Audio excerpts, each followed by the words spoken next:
Welcome to Community Partners Interview, where we explore the organizations, opportunities, and resources that look to make change in our daily lives. I'm your host, Jocelyn Dore, and you're listening to Voices for Ability Radio. All abilities, all the time.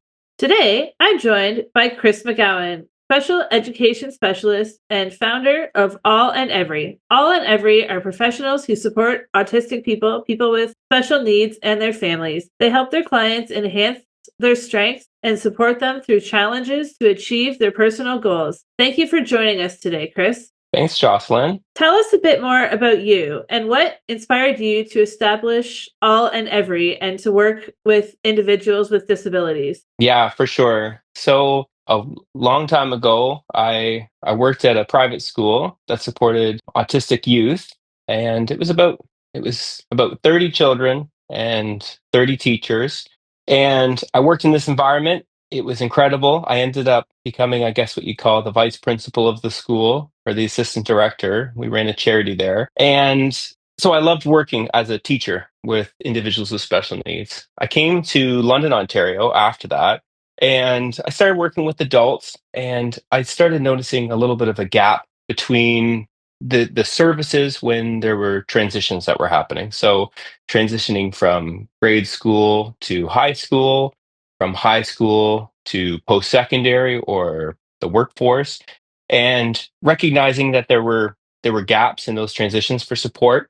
And also, there seems to be a gap in support for individuals whose needs may not be great enough to facilitate kind of all of the supports that might be available to them. So we want to find, supports for people who are kind of in that Goldilocks zone, so that will benefit from supports in their own communities. So I think, seeing the impact that kind of a relationship first intervention can have on individuals really prompted me to start All in Every, and the impact that we can have on families by working one-on-one with people within their own communities. I saw on your website that you have a couple of services that you have to offer. Can you tell us a bit more about those services? Yeah. So we have two primary services that fall into two silos. We have our academic support side and our community support side. However, they're not necessarily in two, strict silos. There's a lot of overlap. So when we help someone academically, obviously the relationship component of that is really important on developing rapport and establishing, like, getting to know the person so that we can incorporate things that are emotionally significant to improve learning. We also will provide academic support and community support for individuals. Our community support sides are taking people out into their own community. We challenge the idea that individuals with special needs should be, only in activities that are way out in the outskirts of town, in day programs and things like that, where we believe that individuals can really be thriving and participating members of their own community. So we pair our clients one on one with the staff that has kind of similar values and interests as them, and they will do leisure exploration and trying to seek some interests. We also do, I guess you would call them ADLs or household contributions, helping them become more independent or interdependent. So that would be not necessarily knowing how to do everything on your own, but knowing who to call and the supports that you'd need to be able to accomplish something. I like to use the example of, my 2014 RAV4. I don't know anything about cars, but I know who to call when I need to do an oil change or when I have a problem with my vehicle.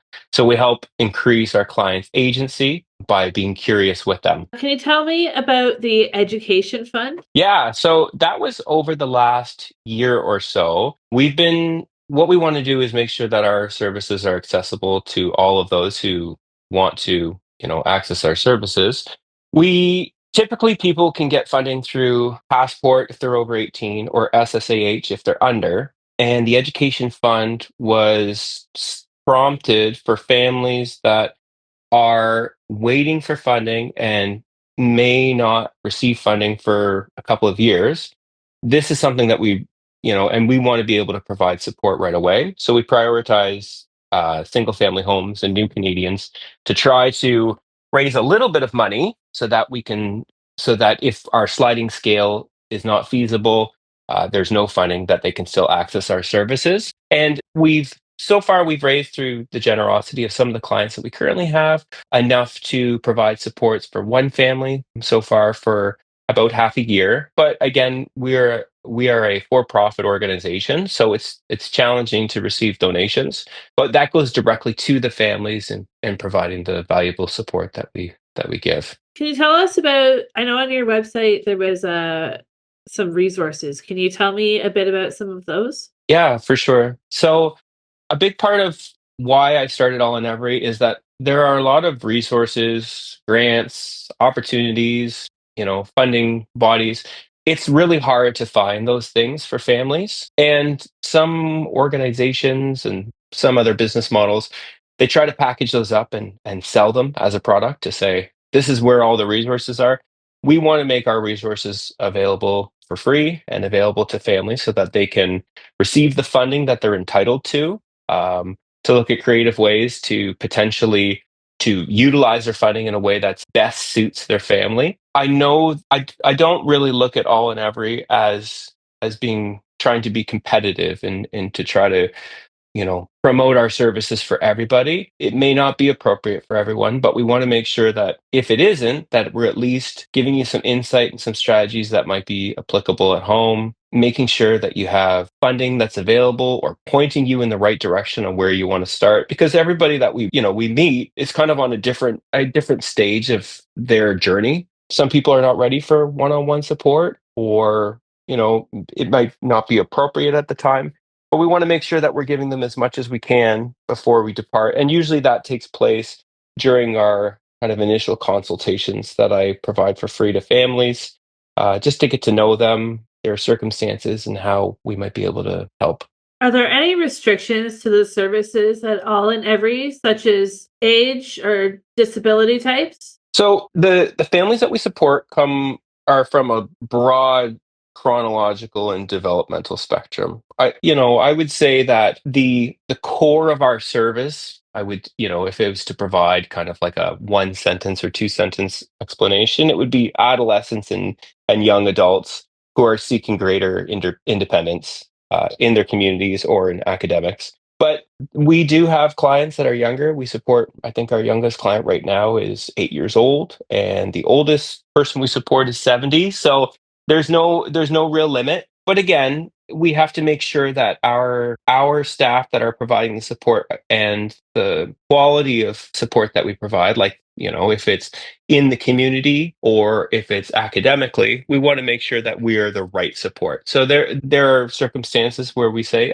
you know what, maybe it would be better to connect with this organization rather than ours based on the need. But generally speaking, it's hard to say no to people when they're looking for help, but particularly if they see the importance and value of relationship first intervention. Without using any names, can you share a success story with me? What supports were put into place when someone asked for help?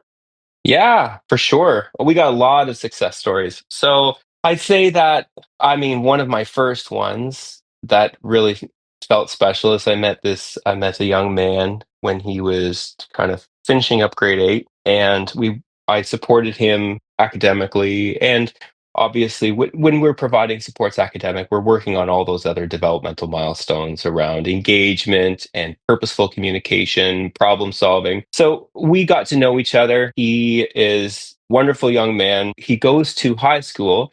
And within the first month, they had kind of pigeonholed him and said, okay, well, this is the academic path that we're going to put him on. He's going to be pursuing a certificate, and he'll stay here until he's 21, and then that will be that. And I pushed against that, or the family and I pushed against the school for that, and said I think we should try to, have higher expectations because we want to challenge the clients that we support. So fast forward, he's gone through high school. It was challenging, but he did really, really well and has developed some amazing independent skills around communication and self agency. And then he completed a post-secondary program at our college here in London. And just recently, he's moved away to another city where he is living independently and attending a program in a different city. And it's just like the most amazing, it's the most amazing thing to see happen for this guy. And I'm in charge of all and every, but I keep the clients that I initially started with because we have these like long lasting relationships. So I get a text from him every day with an update. Sometimes it'll be just to double check something. I'm thinking about taking the bus and I'm not really sure what route I should take. Are you okay to take a quick phone call, or what app should I download to look at that? So that's where we talk about that kind of interdependence. And yeah, he's just floored me, and I couldn't be more proud of him. But yeah, all of our clients have something to be really proud of. Every single person that we supported has accomplished more than kind of what they had set out to do, and it's just wonderful to see. And that definitely keeps me going. What is one thing that you see happening over and over again to people with disabilities that shouldn't be, and how do you think it could be stopped? That's a really good question. I don't think that there's a global, something about people with disabilities, but what I do see is a lot of this siloing. And what I mean by that is to say, okay, so you have a disability, if it's cognitive or physical, and then there's kind of like a pathway that you're put on. And in every community, it might be different. So here in London, if you have a developmental disability, it might be um, going to day programs, then living in kind of a group home where they you get to go out once a week to bowling or something like this. And I don't want to offend the bowlers of the world, but there is more to life than bowling for other people. So I think what I see that I don't like, long way around it, is that there seems to be there's a one story that's given to individuals who have special needs. We say, okay, well, this is the person that likes the Toronto Blue Jays. So everything's going to be blue. We're going to base all of the leisure and social expectations. They're all going to be about Blue Jays. And then we really miss out on what can be a vibrant and rich experience for social and leisure, for opportunities to meet new people, for different environments. So I think it's that people don't take the time to really get to know somebody before they start initiating what they think is the best thing. So what we want to do is get to know the person on a human level and really understand what supports their regulation, how to work towards their goals, but also to get to know them on a deeper level where we can try to explore and do new things so that they're not just the Toronto Blue Jays person or the person who only is into horses, because no person is just a one story. Everybody comes with a diverse. We'll have to tease it out a little bit, but there can be many interests and many passions. So we try to give space and opportunity to explore that. Are there any events coming up for all and every? Yeah, so we have a couple of events coming up. I started a board game night at a local bar here. It's at a bar called Winks. Um, and it's on the second Tuesday of the month where we have a crew of people that meet up. We play some kind of like social board games or card games. You don't have to be good at playing board games or card games to join. And we order some snacks and have a chat and, hang out with one another. And that's really fun. That's for free. Anybody can come to that. You don't have to be an all and every client or anything. And it's just our way of trying to build a community. So I think the next one is on November 11th. And then I believe it's November 14th, we also have a representative from Service Canada providing a free workshop on navigating some funding and social programs that might be available. So where possible, we try to do things for free, because that can be a real limiting factor of being able to access our services. So we want to make those types of one-off things low to no cost. And yeah, those are the two things that we got going on. Sounds fun. I live in London. Maybe I'll check out your board game night sometime. Oh, you totally should. You totally should. That would be amazing. So I don't know. We play Cards Against Humanity. Oh, I love that game. we play the yeah, we play that. We do what's the other one? What do you meme? Yeah. Have you heard of that one? That one we had to pull a few cards from that. It was a little bit PG-13 at times. But I would say, and what else do we do? Yeah, we have a really nice game that we play called the friendship game, where it asks kind of thought-provoking questions about, love and life and career and aspirations. And that's been a really special game to play. It's a board game from School of Life, and it's just yeah, we had a lot of fun playing that. Cranium types of games that you can really just pick up and go with. But yeah, you absolutely should come. If someone wanted to become a member or a volunteer with All and Every, what is the process for becoming a member and for becoming a volunteer? If you want to be supported by All and Every, you would go to our website, which is www.allevery.ca, and then you would book in to chat with me, and we would do like a Zoom meeting or a telephone meeting to get to know you, kind of understand your circumstances, and we would, work out a plan on whether or not we'd be a good support for you, and we would take it from there.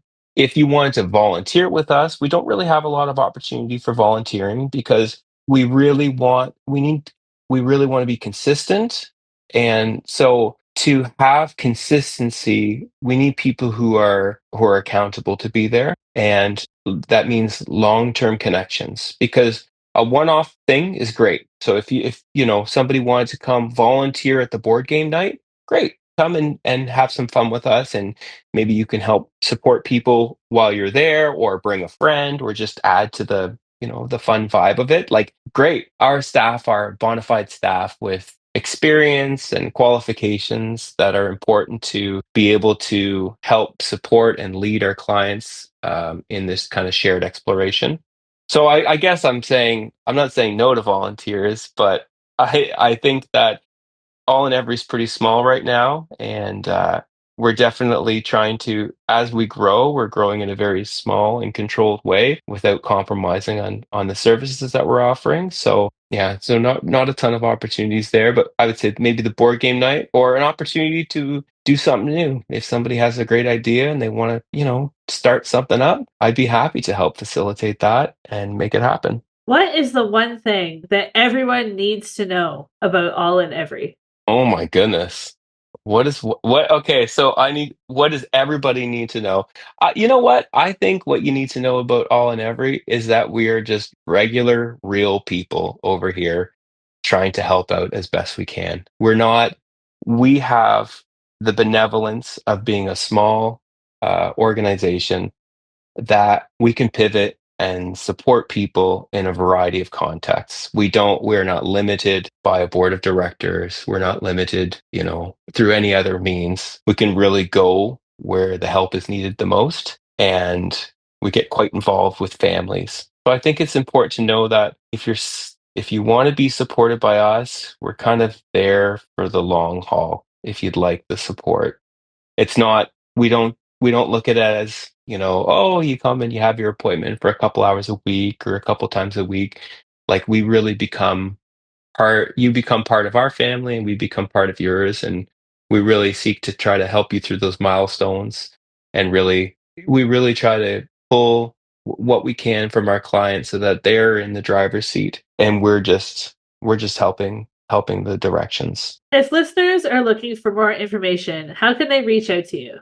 Yeah, so you can visit our website, which is www.allevery.ca. And from there, you can book in for kind of an initial consultation where you'll chat with me. We'll go over our programming, what it is that we offer, learn a little bit about you. What are your interests, your hobbies? we're not so we're not so bogged down by we don't need psychoeducational reports, we don't need occupational therapy reports. We want to get to know you and what your goals are, and we start to work on what that might look like. And I also like to get a handle or an idea of what supports you currently have, and if you don't think that All and Every is a good fit, we want to make sure that you at least have a plan moving forward. We get a lot of phone calls from parents and families who, they've gone through the whole internet and they've called 300 places and they're on waiting lists and nobody's picking up the phone. And then I'm really happy when I guess our SEO is not that good, but once we get the phone call and we share what it is that we do, usually families are enthusiastic to get started. So yeah, that's the process by which we meet people. Or I mean, if you come out to the board game night, I'll be there. Our staff, Emma will be there. We'll have other staff there, and you can get to know us like that. A lot of families will get to know us through referrals, so they'll be receiving support through us, and then we meet their cousin or we meet their neighbor or somebody they know at school. So a lot of word of mouth. Sounds good. Well, that's all the questions I have. So thank you for joining me today. And I really enjoyed learning about your organization. Thanks, Jocelyn. And I hope you come to the board game night. I can send you the information. That'd be awesome. Thanks. Would like to see you there. Cool. Awesome. This has been a Community Partners interview on Voices for Ability Radio. All abilities, all the time.